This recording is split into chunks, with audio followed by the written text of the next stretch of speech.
Hey, everybody. Thank you for joining us for today's episode of Certainty Talks. On this show, we talk about certainty, a topic that feels more important today than ever before, but all in all, always an important topic. We got my good friend and business partner in the Whale Club here, Mr. Paul Sparks.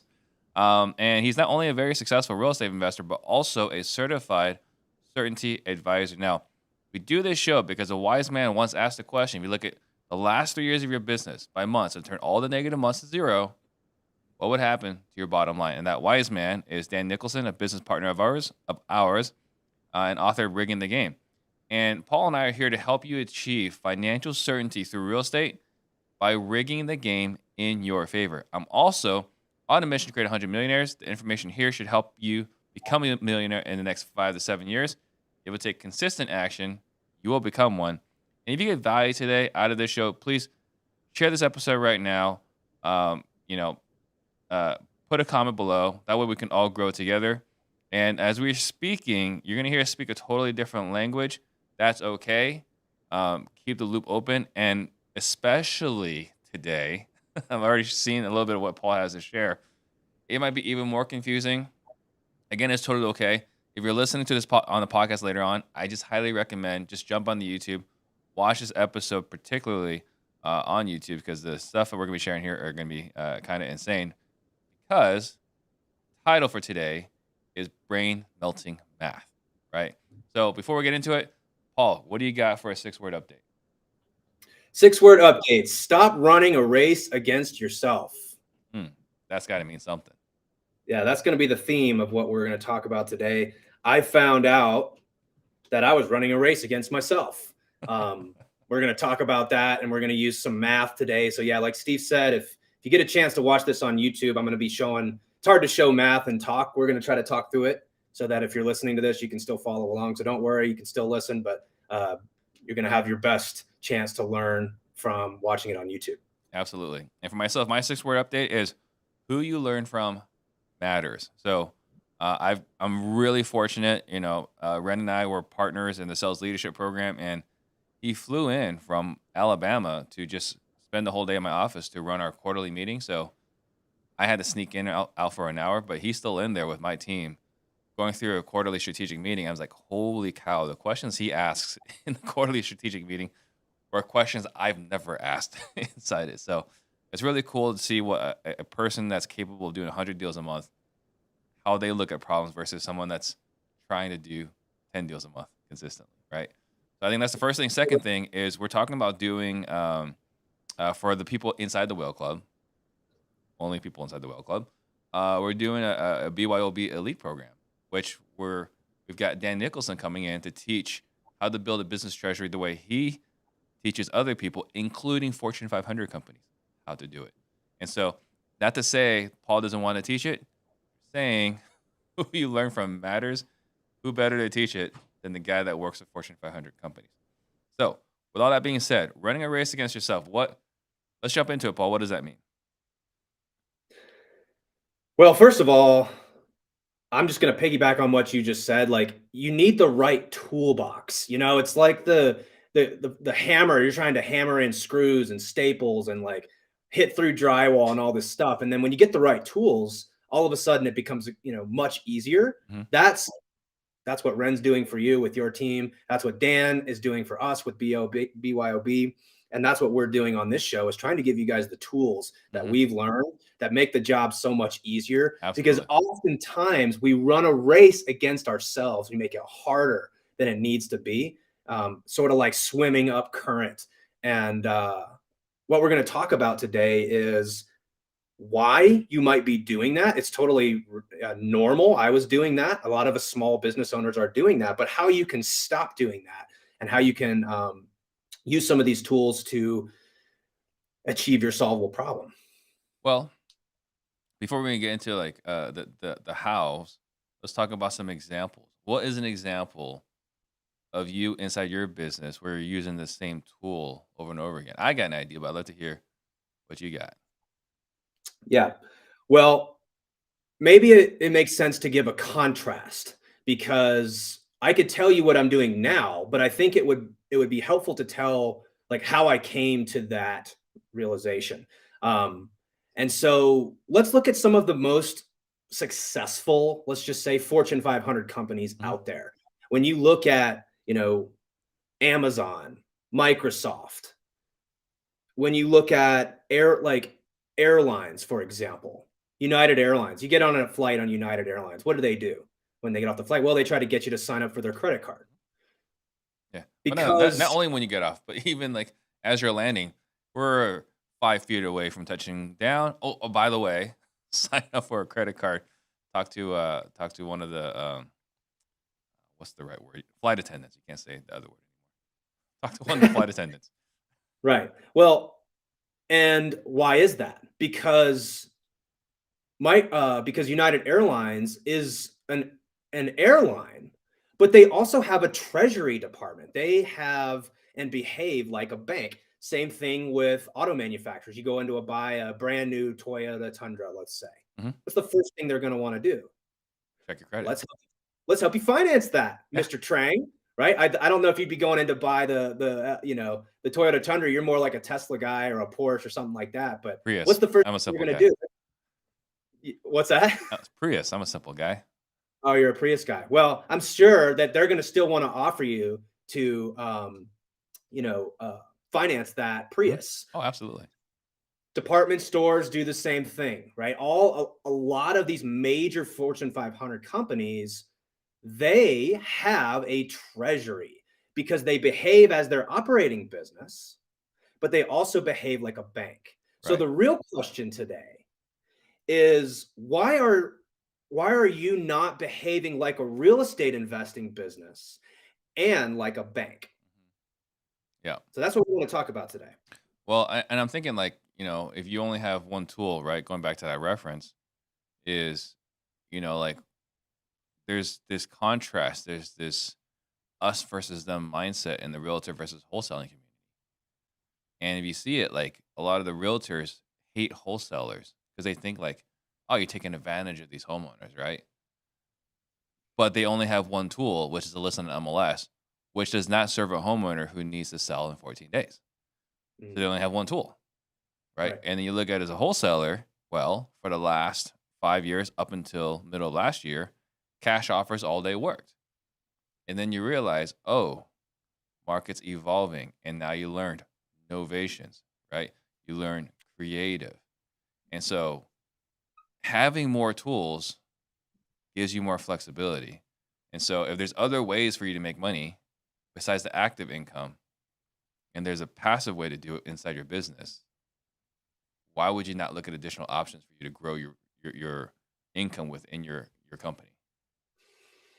Yeah, I mean, another way of saying that is like, would you rather have a table with 2 legs, 3 legs, or 4 legs? It's like, well, in these case, the legs are the redundancy, and part of why these the best companies in the world, they don't just rely on, like, look at COVID. Look what COVID did to United Airlines. Do you think that if if they didn't have a treasury, they would not have been able to withstand that? They would Mhm. have been crushed because revenue tanked. And they had an extra, but fortunately they had another leg on their table, which is this treasury program. Yeah, and not just that. I mean, going back, I'm not trying to beat a dead horse here, right? But like, if you guys go to Starbucks, you know about the Starbucks app. You know how it automatically re-ups anytime you dip below $25.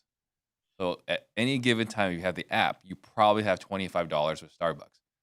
Are they just leaving that money in the bank? I would guess not. Right. Let's just say a million plus users with $25 inside their Starbucks app. That's got to add up to a pretty penny. Mhm. Yeah, I mean, that's another great example. Starbucks is probably behaving like a bank too, no doubt, Right. without doubt. Um, but here's the problem. As small business owners, like we don't have this tool in our toolbox. We don't know how to do this. We were never taught it. I was never taught it. Maybe you went and got some finance degree and you got an MBA. Again, from what I've come to learn, even MBA programs don't teach you how to do this stuff. And so No. we're just operating without this critical tool. And it was cool for a long time. Just like you were giving this example with wholesaling. You could just literally make a cash offer or I should say, send it out to any buyer and you could move it. You really get away with having one tool. And that's probably the case in most situations. But what we know is that as time goes on and markets fluctuate and things happen, well, you don't want just one stool or leg on your table. You want as many as you can get. Um, and a lot of us, I think, are operating. Again, I know this to be true about myself. So maybe people that are listening to this can relate to this. But I was sort of always operating under like, if we were going to be profitable or if we were going to be okay. Mhm. And what we want to do, and the things that Steve and I are going to talk about, what we teach people how to do in the Whale Club, and we're going to talk a lot about today and over the next couple of weeks, is how to shift that from if to when. We want to get a mechanism so that we can see when we're going to hit uh, what we call the solvable problem, which is like taking all the things that you want in life, tangible and intangible, and putting a dollar value to it, right? So, and assigning a date to it.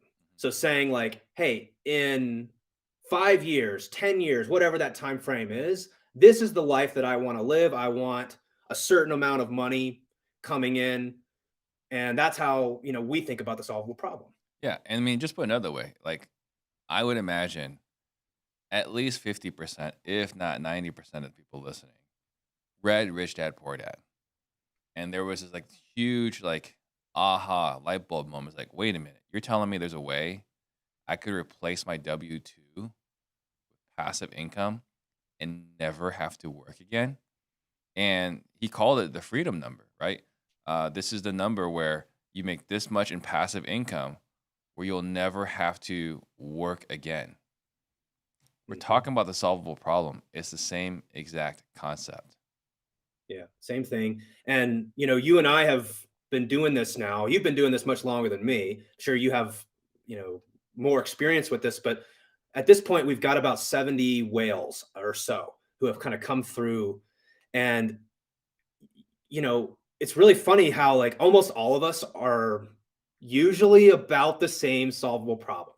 It's Yeah. like if I could just make somewhere between 10 and about $30,000 a month in passive income, I can live the life that I want to live, right? And Well, that represents almost all of the people that are in our community. that's almost all within the Whale Club, but I would say a good chunk of people within Collective Genius as well. Because like we've had these conversations, right? It's like if you were making 250,000 a month with no effort whatsoever, it's pretty hard to burn through a quarter million, right? I mean, like if you're traveling, it's amazing. Depending on what part of the world you're going. Like I was in Vietnam, it was $4 to take an Uber for 45 minutes to go the other across the entire city, right? It was literally 40 cents to have something delivered to us from the store to the hotel.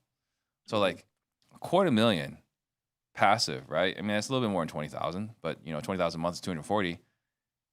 It's pretty hard to blow through that. You have to live a pretty extravagant lifestyle. So, yeah, so then you're saying like, 70% of the 70 people inside the Whale Club, most are between 10 and 30. There's a reason for that. Right. It's hard to blow through a quarter million a year. Yeah, it might start at 20, or it might start at 10, and then you realize, you know what, actually it's probably closer to 20 to really live the life that I want. And then you might realize actually 30 would probably do it.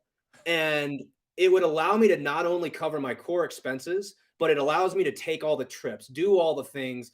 If my parents got sick, if I got sick, right, we could cover a lot of that stuff. Maybe it's that you want to give back to $10,000 a year to a charity or some cause that you're involved with. And again, what we found is that usually it's between 10 and 30. Hmm. And it's all because a lot of us read Rich Dad Poor Dad. And so, then what do? We read this book and we're like, oh, right.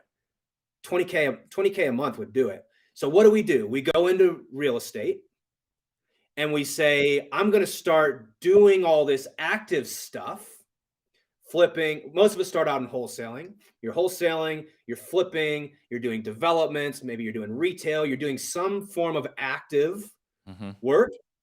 And you're like, what I'm going to do, here's what I'm going to do. I'm going to take all this active income that I'm generating and I'm going to go use it to buy passive income. Right. And I'll just collect these rentals and I'll move the money from the active side to the passive side. And we're like, cool, this is going to work great. Sound familiar? Sounds very familiar. You might, unless you were dumb and started as a realtor first, which is what I did. Yeah. But yes, Yeah. sounds very familiar. The realtor brain's a real thing. Sorry, realtors out there. We always call it realtor brain. Just kidding. But here's the problem. And I'm sure that if you're a real estate investing business owner, you probably are like, yeah, that's what I intended. And maybe you're getting some rentals, but maybe you don't know exactly where you're at. You don't know how close you are. You don't know whether you can take the foot off the gas. A lot of times you get caught in this trap of, well, I'm just going to take the active income that I earn and I'm going to put it back into the business and I'm going to scale, hire more people, grow, more deals, more offers, more leads. Hustle. Right? That's usually the answer. Hustle culture. And like Right. the way I've put this recently was I felt like I read Rich Dad Poor Dad and I became aware of the rat race. Oh, I don't want to be in a rat race. This is dumb. I'm going to leave the rat race and I get into business for myself. And then what do? I go to these events and I see these other people doing more deals than me. It's like, well, I have to do more deals. And so what happens? I get caught up in a different rat race. This rat race has Lamborghinis in it, right? We're driving a Lamborghini in this rat race. But after a while, I was like, damn it. I'm actually still in the race. I actually didn't leave the race. It's just a different race. Not until we learn about these other principles. Well, and it's because we don't have a system. Yeah. So when we talk about like what's the purpose of being a bank or like what we like to call the business treasury, what's the purpose of having that? It's so that you have a system to actually get closer to what your number is. Let's say it's $20,000 a month. Well, what happens when you get revenue in your business? Again, it's not like we have to make these decisions. So without the system to make these decisions in, oftentimes we default to more, which is more deals, more salespeople. If you're like me, it's the next program or like training that someone's going to teach me this new strategy on how we're going to make money, right? This next course, this next event, this next product. Yeah. And I think like we've talked about it, right? Like mentally, we are aware now, like, yeah, okay, I do need to be more focused. But then the problem happens is, yeah, we know these things. But then, like you just mentioned, okay, so we just closed this big deal. We brought in $20K in wholesale revenue. What do we do with it? And because we don't have an actual system or tool in place, it just defaults to going right back into the business. Right? And that's what you're going to be sharing about how to look at it differently. Yeah. And, a lot of us, myself included, we just have the wrong orientation. It's this orientation towards the salesperson bias, as we talk about on this show, which is like, I'll just go sell more deals. More usually is the answer. If you don't have this system, that's what I found. I always thought the answer was just, I'm just going to go make more money. And if I make more active income, then I'll have more money to buy passive income. But that doesn't always work that way because our orientation is towards more. And so I'm going to introduce something that if you've read Rigging the Game, you probably know this. If you're in the Whale Club, you already know this. But we're going to reframe our orientation away from more. And it's a simple phrase. It goes, we want to change our orientation towards taking the least amount of risk with the least amount of effort so that we have the most amount of options. Because what happens is when we default to more, we end up taking on, we want to pour money back into our business, which we know is a gamble in a lot of cases, right? We're hoping that we get that money back. It requires more effort because now we're growing our business. And because now we don't have as many resources, we have much less options. Yeah. Well, I'm going to show this with some math today, and we're going to jump into the math. Anything you want to add to that, Steve, before I jump into Well, this? yeah, I mean, I'm excited to share this with everybody. I mean, like for me, when we were going through this last week, the biggest takeaway for me was, just kind of preview for you guys what we're about to go through. It used to be, mom would say like a dollar saved is a dollar earned, right? She learned this from, a Ben Franklin saying, right? Which I was like, yeah, whatever, mom. I'll just make another dollar. Takeaway from this exercise was like, holy crap, a dollar saved is $4 earned. I should actually start caring what my expenses are. So anyway, well, not only that, but it's just the orientation away from like more, because more deals is harder, right? So let's take a quick math example here, right? mhm. So if you're listening, I'm going to try to explain this. If you're following along, you can just see this spreadsheet here. So let's say maybe you're at $10,000 a month already in passive income. You did fairly well. Before you left your job, you got your hands on a couple short-term rentals or whatever. You got long-term rentals, and let's say you're making $10,000 a month in passive income and you need another 10 to hit your 20. Well, most of us, when we start out, we're not operating. I've sort of had some conversations with some of the, who I consider to be some of the top operators in the country. Most of these folks are operating between like 30 and 40% margins. There's certainly people who are doing much higher than that. There's also a lot of people who are doing a lot less than that. A lot more people. Probably so. But let's say that you're sort of building your business, you're in years 1 through 5, and you're operating at a 25% profit margin. Well, you could, let's say I was spending about $40,000 a month when I was going through this process. We did about 30 deals, a little over $500,000 in revenue. It was 2021, 2022-ish, about the same result, roughly. And I was spending $40,000 a month. So I asked myself, is it easier to recover $10,000, so to go from 40 to 30? Well, what's the equivalent in revenue I need in order to put an extra $10,000 of profit in my month, or profit in my pocket at the end of the month? Well, if you're operating at a 25% profit margin, you need to bring in $40,000 of revenue to put $10,000 in your pocket. And if let's say you're wholesaling, that's probably 2, maybe 2.5, maybe 3 deals, depending on the size of the deals that you do. Our average deal size is about 18 to 20 when we wholesale, right? So you could do 2 extra deals a month and get $40,000 in revenue, and that would put $10,000 in your pocket. You play that out, obviously, over the year. That's a month. So over a year, it's $120,000 that you'd be recovering, which, again, for a lot of us, that right there is enough to live the life that you want pretty comfortably, $120K a year. Or you can figure out how to make $500,000 more in your business. So you could figure out, I was making about $500,000 in my business. So I could either double what I was doing, or I could figure out how to save $10,000 and I would be in the exact same spot. Yeah. It's crazy when you look at it that way. It's a completely different perspective. So I could either find a way to do the same amount of revenue with 10,000 less spend per month, or I can find a way to bring in 40,000 in additional revenue without spending 10,000. And either way, I would end up with $120,000 more at the end of the year in my bank account. Exactly.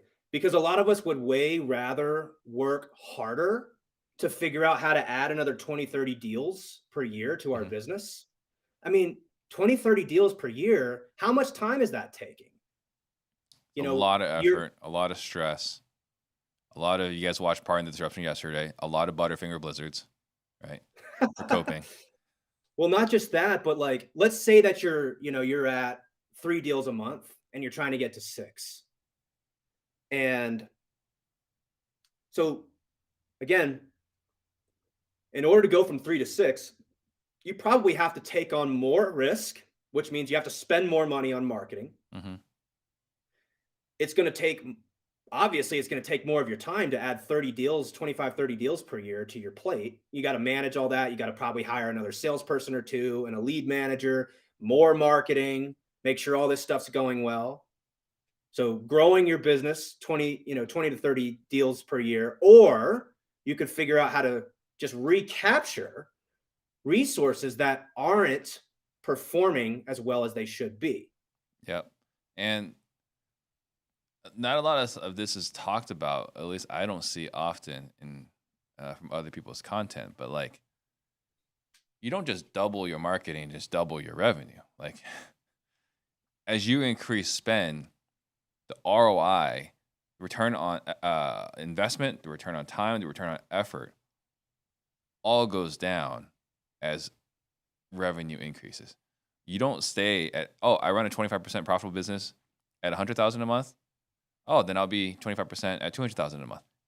It's never ever worked out that way. Yeah, because the more things that need to go right, the less likely it is to go right. Yeah.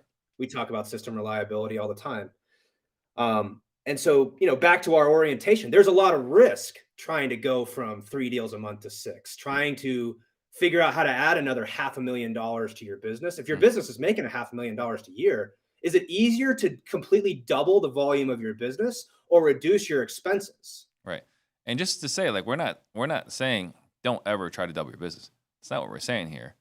All we're saying here is use the tool we're talking about here to figure out if you know what you're trying to do at the end of the day, your solvable problem. Once you are crystal clear on your solvable problem, then when you're saying, should I try to double my business or should I do that? Now we have a tool in place to help you make that decision versus the default prior to learning this tool, which was, oh, I just got to do more deals. Well, it's all about just properly allocating the resources that we have. Because again, if we 80-20, right? If you're spending $100,000 a year in expenses, it's likely that there's a 20% of it that's accounting for the 80% of the results. So I'm not, the question I get all the time is like, well, Paul, I can't just go firing people and cutting out marketing and all this sort of stuff. And I couldn't agree more. We need an actual process to evaluate what expenses to cut. Not saying just go out willy-nilly cutting everything and anything, right? Because again, your business might break. So there's a process to this, and we're going to talk about that. The other thing I want to point out real quick before you continue is, like, I used to always hear like, well, if I'm not making a 3-to-1, a 4-to-1, 5-to-1 return on financial investment, it's not worth it. And that never made any sense to me. Right? It's like, I mean, you're making 2-to-1. I put $1 in and get $2 out. What's wrong with this? And now that I understand this math, like, I see exactly what's wrong with that. Yeah. I would have been better off just keeping that $1. Because would you rather, if you knew that you could get a 2-to-1 return on this one thing, this one marketing channel, let's say, but you had this other marketing channel where you knew you could get a 4-to-1 return, which would you rather take? Well, 4-to-1 for sure, but in this regard, right? Like, yeah, I put $1 in, I get $2 out, but then factor in what I actually profit on that $2 is actually 50 cents. That's so I right. put $1 in, I actually get 50 cents back. Well, that sucks. Yeah. I don't want to do that. I don't want to play this game. Yeah. So that's the first thing we're going to do. And we actually have a little flow chart. Can you see this here? Yeah. Okay. So first thing we want to do is we want to calculate our solvable problem, what we call the required rate of return. So like, how much return on your capital do you need in order to hit your goals in a certain timeline? We're going to cover that in a second. I'll come back to this. But the first thing that we need to do is review our spending and recover and reallocate wasted resources. So the first thing we need to do is go make a list. So this is how I would do this. I would say vendor, core or non-core. And I would make a list. I would say my CRM. I would say my salesperson, phone system, printer, right? You got all these, of course, you're going to put your specific vendor here. But ask yourself, is this a core expense or a non-core expense? What I mean by that is, like, do you absolutely need this to run your business? Would your business run if you didn't have a phone system? Would your business run if you didn't have a CRM? Probably not. Would your business run without direct mail? Yeah, it would, because that's a bet you're making in marketing, right? Would your business run without Steve Trang's sales training? 50-50. Probably so. You're making a 50-50. bet on Steve Trang's sales training that it's going to pay off Yeah. in revenue. That's what you're making when you make these bets. I didn't tell him I was coming for him today. Oh, it's fine. It's a guarantee, so I don't have to worry about it. He's got a really high rate of return on that. But the point is, make a list of all your vendors and make a list here of is this a core expense or a non-core expense? Because here's the thing, is a lot of us, let's see, a lot of us are making $500,000 in our business, let's say, but we're spending $600,000 and we're losing $100,000 a year. And what we're saying is things like, maybe you're outsourcing your bookkeeper, you're outsourcing all these virtual assistants, you're outsourcing all this stuff because you say, well, my time is too valuable to spend on any of that stuff. So I'm just going to pay for all these services and hire this stuff out because you bought into some narrative that your time is worth more. But it's like, but that's not actually what the data says, right? It actually shows that if you're losing money, we have 2,080 work hours in a year, you're paying $48 an hour to work. And this is what we see for a lot of entrepreneurs is like the money's coming in, but they're spending all this money on expenses and in the interest of scaling and buying that next product that's going to be the strategy that's going to get them where they want to get to. And they're not accounting for the fact that they're spending money on things and they're actually paying to show up to work every day. Yeah. Just going anecdotal evidence, right? Like we had a Whale Club member last Wednesday. He's like, man, I did this exercise and it sucked. Like, what? What happened? He's like, well, I found out I'm spending $10,000 a month on landscaping. I didn't know I was spending that much on landscaping. And then another one was really small. I was like, yeah, apparently I'm spending, it was like $70 a month on Sirius XM. I don't listen to Sirius XM. Why the hell do we pay that every month for Sirius XM? So these are kind of things you're going to find as we go through. And these are the things, like we're saying, like $10,000 a month, it's a complete coincidence. That's the number you're using. But for him to make up that $10,000 a month, he's able to reduce, he had to make an extra $40,000 a month in revenue to offset that $10,000. Yeah. And that's exactly right. And this is what we mean when we say we're running a race against ourselves. Yeah. Because we say that we want this financial freedom. We say that we want $20,000 a month in passive income, but we're not holding accountable every dollar that we spend, that we send out. Because if it's not a core expense, it's an investment. We are taking this dollar and we are hoping that it comes back. And hopefully it has more money when it comes back than what we send it out in. Mm-hmm. Well, it's the expected value. We have an expected value. But the one thing that sucks about expected value is that it's not guaranteed. Yeah, no, true. That's what we're going to talk about right now. But it does all come back to the solvable problem. So like, let's say that you need, this is going to be a number I'm going to talk about here in a second, 23% return to hit your solvable problem. First question is, and if we go back to this flow chart, are any non-core expenses, any of the investments we're making inside of our business on marketing, on salespeople, hiring, whatever, if it's not core, it's an investment. On any of these non-core expenses, generating a return lower than what we need to hit our solvable problem? Because we're going to introduce this concept called the base case, because what we want to find is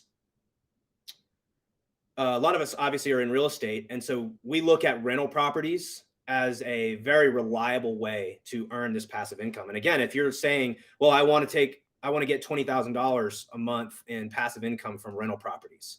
Well, your rental properties are your base case. It means that's where you're choosing to put your capital. And so anything that you get in a return below what you could get in rentals could be recaptured and reallocated to rentals or to an active income source that might get a higher rate of return. So the first thing we need to do is evaluate this. And of course, you've got to know what your number is. I'm going to show you again, kind of give you guys a glimpse on how we help whales do this, the folks in our community. I want to just say that again. Not to interrupt you here, but just it's so simple and so obvious when you hear it, but do you think about it, right? So if you're making 20% return on your rental properties, and you have other investments out there not yielding 20%, what we're recommending here is to take all that money back and allocate it into rental real estate, right? Now, maybe rental real estate is not your number one. Maybe that's not your most reliable. Maybe rental real estate is not your highest reliable return. Well, then fine. Sell your rental properties, take that money and put it over there. The point is you want to identify a reliable passive income. And once you got a reliable, that's your base case, and all other investments that are not meeting that need to be reallocated. That's right. Right. So exactly. So first of all, what can we recapture that's getting less than what we need? Because if you need a 23% return, you're not getting 23%. Well, you need to reallocate that somewhere else. This is, Steve sort of mentioned expected value. So one of the biases that a lot of us have, and I have this all the time, is thinking in all or nothing terms. Either we're going to make $50,000 on this flip, or it's going to go completely belly up, or we're going to get 5 deals from this marketing channel, or it's just not going to work. But that's not how things work. Right? No, that's not how it works at all. I don't know. Is that the most common bias we all have as humans? But yeah, either it's going to work perfectly or it's going to be total failure, and nothing else is possible. Right. Well, and so this is how we show folks how to calculate expected value. If you're a technical person, you probably heard of this in college or maybe even high school. I don't know, but let's take casino. So let's say that you have a 10% chance with your rental properties of making a 10% return. And you have a 40% chance of making a 20% return, a 30% chance of 25%. And then some years you really knock it out of the park. You got a 20% chance it makes a 30% return. Of course, your probabilities have to all add up to 100 here. But what you can do is you can take these probabilities times the return, multiply them out, and then add them up. This becomes your expected return. So although I have these different probabilities of the likely outcomes that I could see with my rental properties, the expected value is 23%, let's say. This is what it looks like in my case. So I know with a very high degree of certainty, because I've accounted for it across these different probabilities, I probably should throw in a 5% chance that we lose 5%, but this is taking into account appreciation, loan pay down, depreciation, cash flow, right? This is taking account all those things. And on average, I'm going to see about a 23% return on my rental properties. Because this is where I'm choosing to park my money as my base case. I'm evaluating everything in terms of, am I getting at least 23% return? Because if not, I'd be better off putting that money into rentals. Yep. And go back, right? I mean, we've said the barbells a lot of time, but it goes right back to the barbell. Either the money needs to be allocated into the reliable side or the asymmetric risk, where you have a lot more upside and very little downside. And so right now we're talking about the base case here. This is the reliable real estate. And, the term has been, passive income, passive rental income, right? Paul and I, our intention is to change it to reliable income. Right. So just another way to look at this. Yeah, exactly. So if your downshift or the reliable side of your barbell is rental properties, let's say, of course, there's nuances to this, and I'm trying to simplify it so that we can have a conversation. Well, that's what works for you. Right. So let's say that, again, I wouldn't put all of my money into rental properties, because that would be a concentration risk, which again, we talk about in the BYOB program. But let's say you could pretty reliably get 23% return, and this represents passive reliable income for you. Well, then let's say you've got on the active side, if you're like me, you're doing developments, you're doing flips, and you're doing wholesale. Well, you can run the same analysis. So you sort of assign probabilities. Developments I make a lot of money on. There's a 10% chance I'm going to hit 200% return. I spend 100 grand, we make 200. But there's also a 20% chance that I only make 50%. And so again, I'm not going to go through all this. If you just watch what I'm doing on the spreadsheet, but you can add this up. So the expected value for me on developments is more like 115%. Talk about a nice upside play. Yep. Flips, it goes down a little bit because there's actually a decent chance, 5% chance that we lose money on these deals.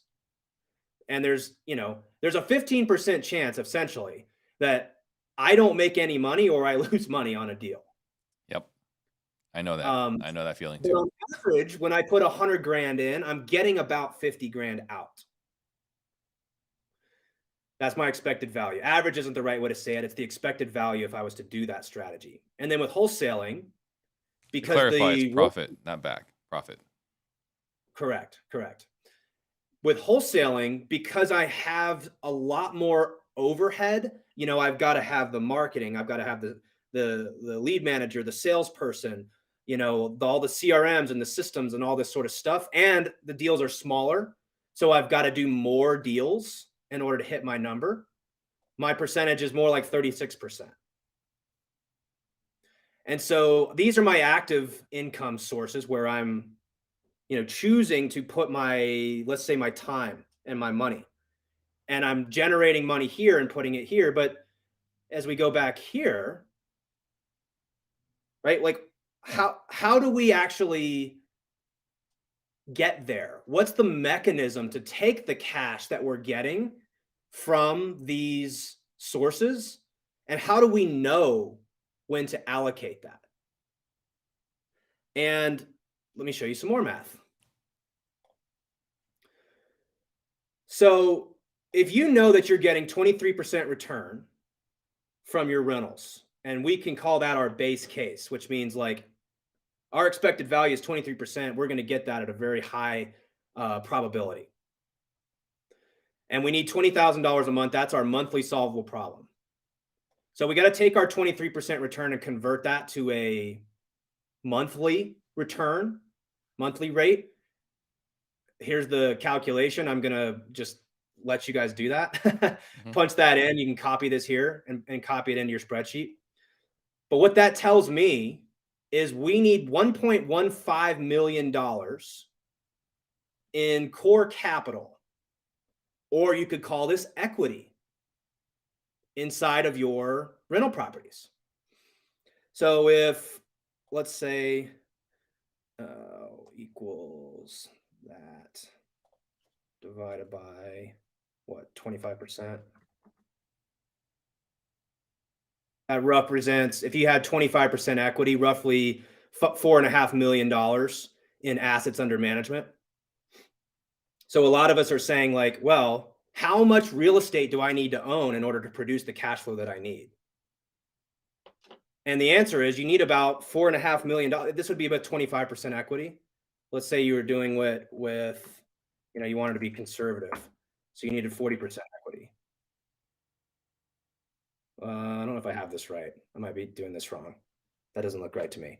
Point is, if you have $1.15 million in equity in your rental properties, that's going to produce about $20,000. Well, exactly $20,000 a month, as long as you're getting your 23% return. Yep. And this is what I mean by running a race against ourselves, is we don't know these numbers. We might have the $20,000 a month, but now the question is like, okay, how do I get my hands on this type of capital? Now we're going to come back to that because I want to show you guys. I did a presentation a few years, I guess it was a year and a half ago. And I titled the presentation, How I Created a Business Treasury That Pays All of My Operating Expenses and Employee Salaries. I'm going to show you how you can figure that out. Because let's say that you want to cover your operating expenses in your business.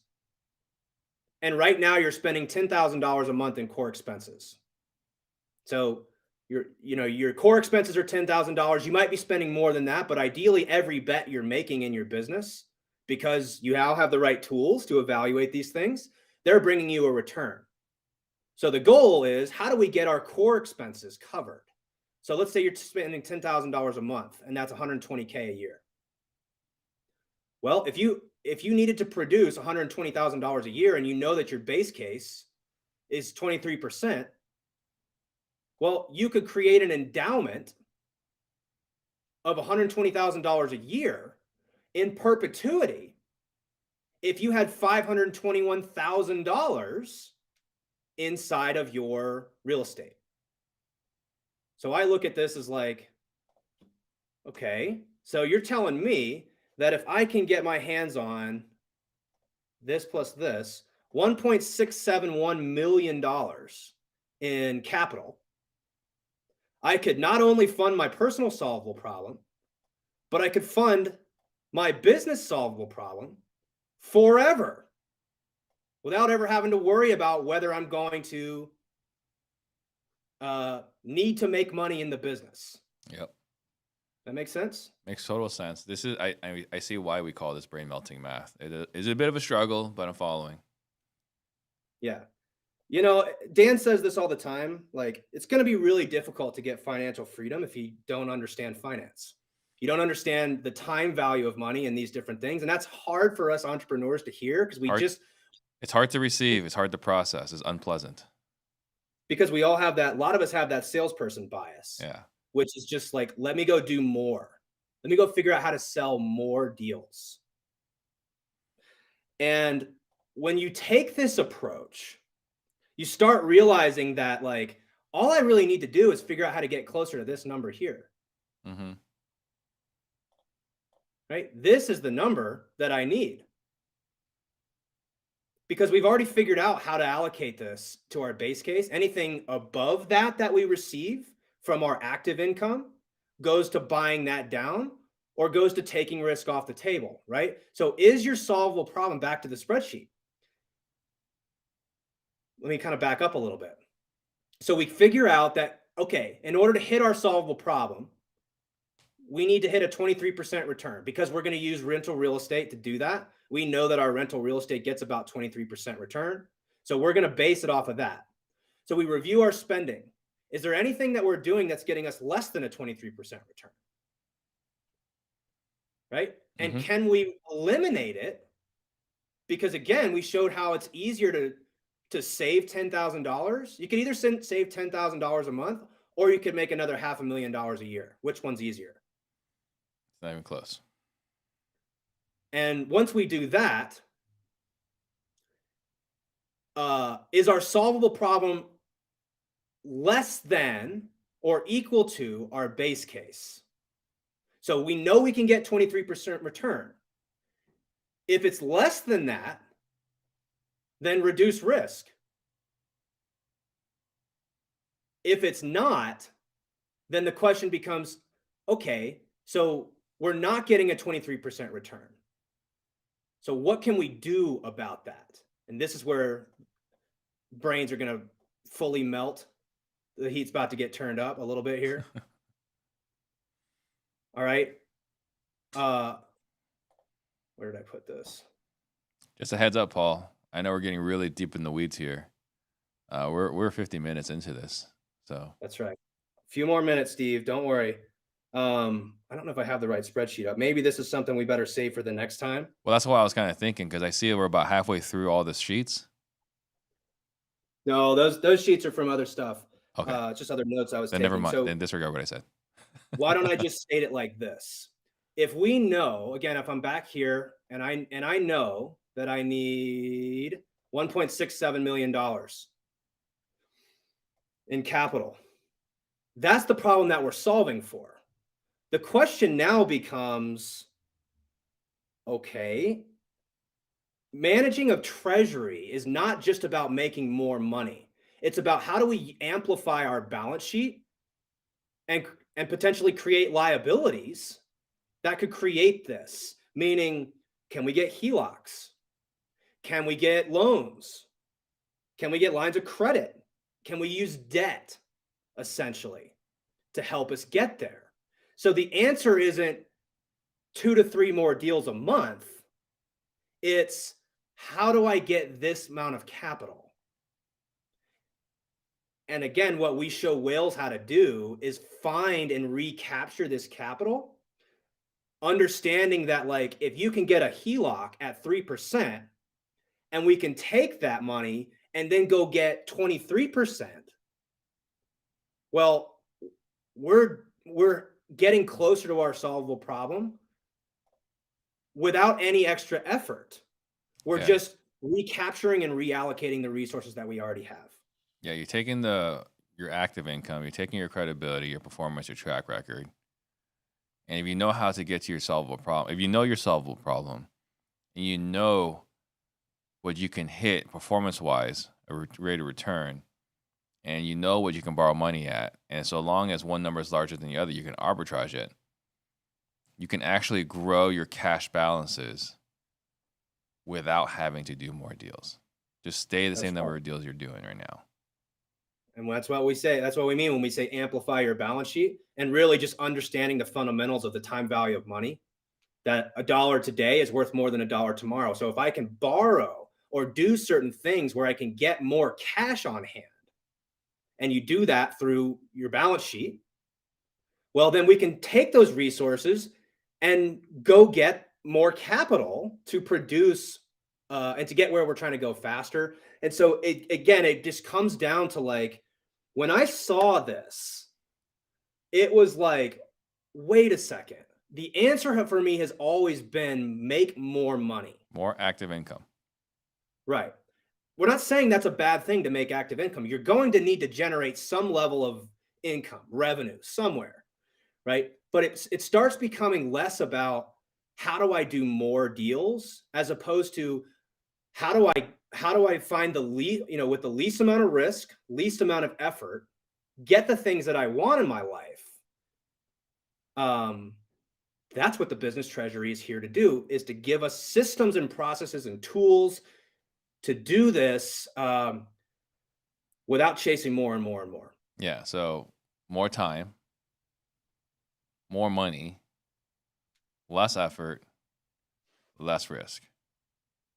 Right. And the best way to do that is to actually have a tool to help you figure out which is the best direction forward. So you've taken the time to figure out your solvable problem. You know we need to go pursue how to get closer to our solvable problem versus how to do more deals. And now we have a lens or a filter to evaluate what to do with our cash now. Yeah. It all starts, we like to say there's 3 steps. First is you got to get clarity on what you're actually trying to solve for, because, and there's no shame or judgment here. It could be that you're just trying to build the biggest real estate business you possibly can, and you're willing to accept every trade-off that comes with that. No judgment. Yeah, right? you want to be, if you want to be the Kobe Bryant of real estate, and you're just gonna be all day, every day, breathing how to be the biggest operator there is, then great. Odds are you're probably not obsessed on being the biggest operator. Yeah. Probably. Yeah. But what I just showed you guys is that the majority of people, we just need about 20 grand. I mean, I say just, like, that's a ton of money. 20 grand a month, like $250,000 a year passively is a ton of money. Don't get me wrong. But what I'm saying is, like, most of us, we have about the same solvable problem. It's usually between 10 and 30. We take $20,000 a month. First off, you could probably recapture 10 of that just by reducing and eliminating a lot of waste, things that you're spending money on that you're not getting a return on. Recapture that. Again, you need the right toolbox to know about this. It's not just go start cutting things and firing people in an interest to recapture these resources, because you got to do it the right way. Yeah. You got to evaluate these things. But once you have these tools, you start realizing that it's really more about how do I get the right amount of capital? How do I amplify my balance sheet and get there with less risk and less effort.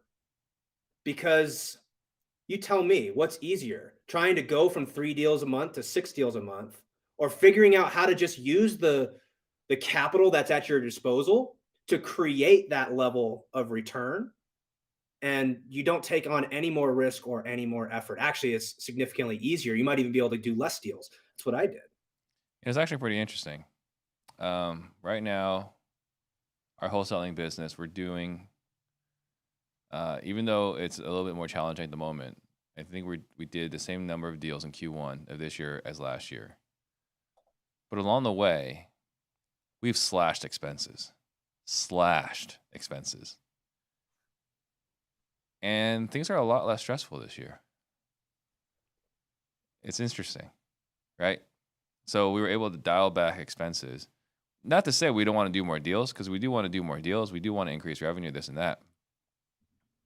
But the fact that I've lived this and just kind of like going through this exercise right now is like, huh, this really hits home, because that's what happened to me.